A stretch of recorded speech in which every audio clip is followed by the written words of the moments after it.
मैं संजू जमोहर लोकगीत आप सभी का स्वागत करती हूँ अपने यूट्यूब चैनल पर। आप सभी के बीच में बहुत ही प्यारा तीज गीत लेकर आई हूँ।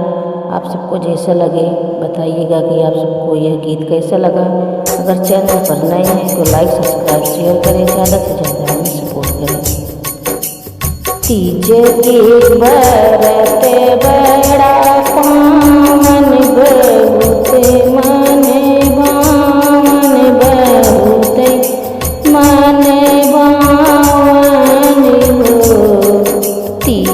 की बरत बड़ा पावन बहुत मन पावन बहुत मन भावन हो। सखिया सीता जी कैली तीज बरतिया शिव के मनावै चलियो। सखियाँ सीता जी कैली तीज बरतिया गौरा के मनावै चलियो। लैली हाथ के डेलरिया बेल पतिया बेल पतिया चुनरिया हो। सीता लोढ़िलीन भमिया धतुरिया शिव के पूजन बैठियो। सीता लोढ़िलीन भमिया धतुरिया शिव के पूजन बैठिन हो। सीता लैली ललकी चुनरिया गौरा के पूजन बैठी हो।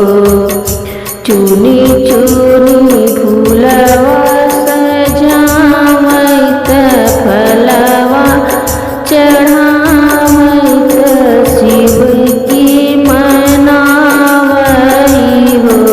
शिव जी जैसे बाटी गौरा जी सुहागन अमरे बात से नूरवाई हो। शिव जी हमहु के हुए वरदनवा सफल होई पूजनवाई हो।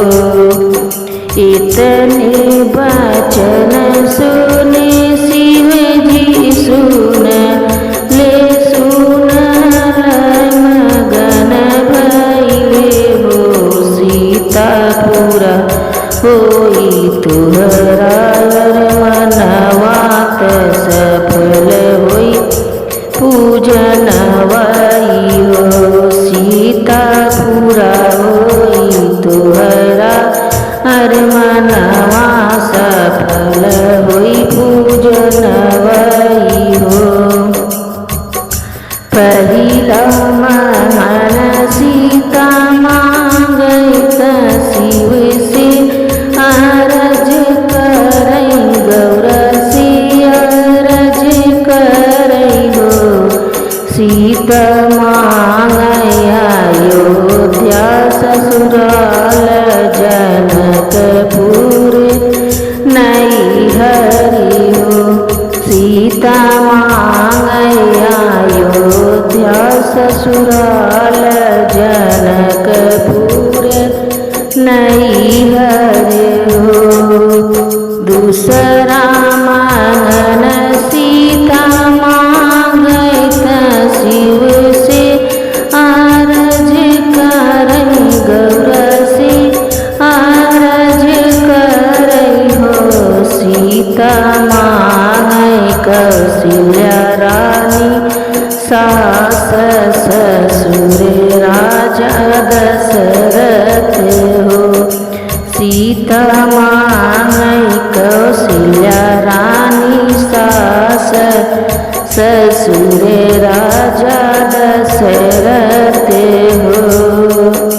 तीसरा मनन सीता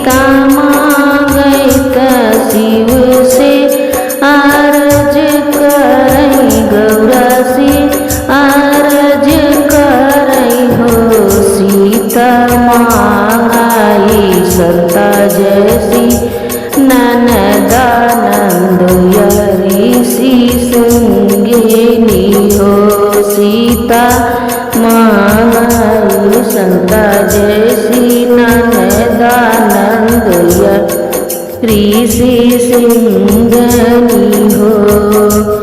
चौथा मंगन सीता मांगत गौरा से आरज करई गौरा से आरज करई हो सीता मांगई वर श्री राम लखन छोटे देवरी हो सीता मांगई वर श्री राम लखन छोटे देवरी हो।